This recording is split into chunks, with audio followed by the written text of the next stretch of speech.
আসসালামু আলাইকুম প্রিয় দর্শক, আজ আমরা হাজির হয়েছি বরগুনা রামতলীর ঐতিহাসিক আমরাগাছিয়া খানকা সালিহা কমপ্লেক্সে। খানকাটি কবে প্রতিষ্ঠিত হয়েছিল, কি উদ্দেশ্যে প্রতিষ্ঠিত হয়েছিল এবং কে প্রতিষ্ঠিত করেছিল সেই বিষয়ে আজ আমরা জানবো এবং আপনাদেরকে জানাবো। দেশে কিংবা প্রবাসে মোবাইল অথবা কম্পিউটার স্ক্রিনে যে যেখান থেকে দেখছেন সবাইকে জানাচ্ছি সাদর আমন্ত্রণ।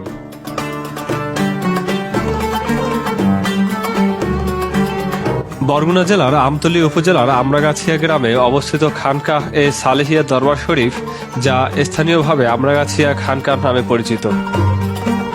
খানকাহটি আধ্যাত্মিক ও ঐতিহ্যবাহী শিক্ষাকেন্দ্র হিসেবে সুপ্রতিষ্ঠিত এবং বহু বছর ধরে এলাকাবাসীর কাছে এটি একটি বিশেষ ধর্মীয় ও আধ্যাত্মিক স্থান হিসেবে পরিচিত। আমরাগাছিয়া খানকাহ প্রতিষ্ঠিত হয় বিংশ শতাব্দীর প্রথম দিকে। খানকাহের প্রতিষ্ঠাতা হযরত মাওলানা শাহ মোহাম্মদ মহিবুল্লাহ। তিনি ছিলেন একজন পরহেজগার আধ্যাত্মিক পুরুষ এবং সুশিক্ষিত আলেম। তার দূরদর্শিতা, পবিত্র জীবনযাপন ও আধ্যাত্মিক শিক্ষার জন্য তিনি বিশেষ খ্যাতি অর্জন করেন। ইসলাম ধর্ম প্রচার, চর্চা ও ধর্মীয় শিক্ষার জন্য যুগে যুগে তৈরি হয়েছে মসজিদ, মাদ্রাসা সহ বিভিন্ন ধর্মীয় শিক্ষা প্রতিষ্ঠান। তার মধ্যে এই আমরাগাছিয়া খানকাটি অন্যতম। এলাকার মানুষ তার কাছে দীক্ষা নিয়ে দ্বীনি শিক্ষা অর্জন করতেন এবং তার নিকট বিভিন্ন সমস্যার সমাধান খুঁজে পেতেন। আমরাগাছিয়া খানকাহ শুধুমাত্র একটি ধর্মীয় উপাসনালয় নয়, বরং এটি একটি শিক্ষাকেন্দ্র হিসেবে পরিচিত।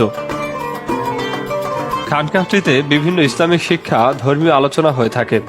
এখানে প্রতি বছর মিলাদ মাহফিল, ওয়াজ মাহফিল, বিভিন্ন ধর্মীয় অনুষ্ঠান অনুষ্ঠিত হয়। এসব অনুষ্ঠানে হাজার হাজার ধর্মপ্রাণ মুসলমান সমবেত হন এবং খানকাহ দরবার শরীফের মুরিদগণ, ভক্ত এবং অনুসারীরা তাদের আধ্যাত্মিক শান্তি লাভে ধন্য হন। আমরাগাছিয়া খানকাহের প্রভাব শুধুমাত্র ধর্মীয় ক্ষেত্রে সীমাবদ্ধ নয়, এটি এলাকার সামাজিক ও সাংস্কৃতিক জীবনের অংশ হয়ে উঠেছে। এখানকার মানুষ খানকাহকে তাদের ধর্মীয় ও সামাজিক মূল্যবোধের ভিত্তি হিসাবে মনে করে এবং এর মাধ্যমে তারা নিজেদের মধ্যে শান্তি ও ভ্রাতৃত্বের সম্পর্ক বজায় রাখেন।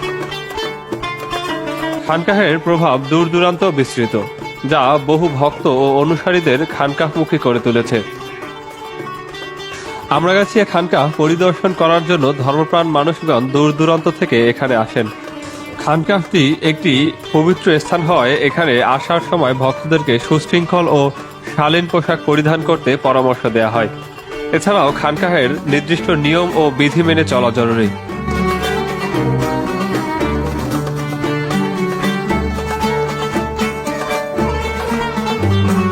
আমরাগাছিয়া খানকাহ শুধুমাত্র একটি ঐতিহাসিক স্থান নয়, এটি একটি আধ্যাত্মিক কেন্দ্রীভূত স্থান, যেখানে ধর্মপ্রাণ মানুষ আত্মশুদ্ধি লাভের জন্য আসেন। প্রাচীন ঐতিহ্য ও আধ্যাত্মিক শিক্ষা প্রচারে এই খানকাহ সবার কাছে আস্থা ও শ্রদ্ধার প্রতীক হিসেবে রয়ে গেছে। ইসলামের আলো ছড়িয়ে পড়ুক সর্বত্র, সেই প্রত্যাশায় আজকের মতো এখানেই বিদায় নিচ্ছি। যে যেখানে থাকবেন ভালো থাকবেন, সুস্থ থাকবেন, নিজে ভালো থাকবেন, প্রিয়জনকে ভালো রাখবেন।